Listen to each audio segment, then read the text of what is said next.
اعوذ باللہ من الشیطان الرجیم بسم اللہ الرحمن الرحیم۔ حضرت جابر رضی اللہ تعالی عنہ کہتے ہیں کہ رسول پاک صلی اللہ علیہ وآلہ وسلم نے فرمایا، جب قیامت کے دن ایسے لوگوں کو ثواب دیا جائے گا جن کی دنیا میں آزمائش ہوئی تھی تو اہل عافیت خواہش کریں گے کاش دنیا میں ان کی کھالیں کینچیوں سے کتری جائیں۔ یعنی اگر دنیا میں کوئی شخص کسی جسمانی معذوری کے ذریعے آزمایا گیا یا جان و مال کی کسی اور آزمائش میں مبتلا کیا گیا اور پھر بھی اپنے دین پر استقامت کے ساتھ عمل کرتا رہا تو اس کا اجر اتنا زیادہ ہوگا کہ دوسرے اہل جنت بھی اس کی تمنا کریں گے۔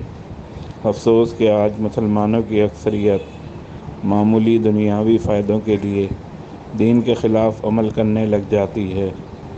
اللہ سبحانہ و تعالی ہمیں آخروی زندگی پیش نظر رکھتے ہوئے دین کی اعلیٰ اقتدار پر استقامت عطا فرمائے، آمین۔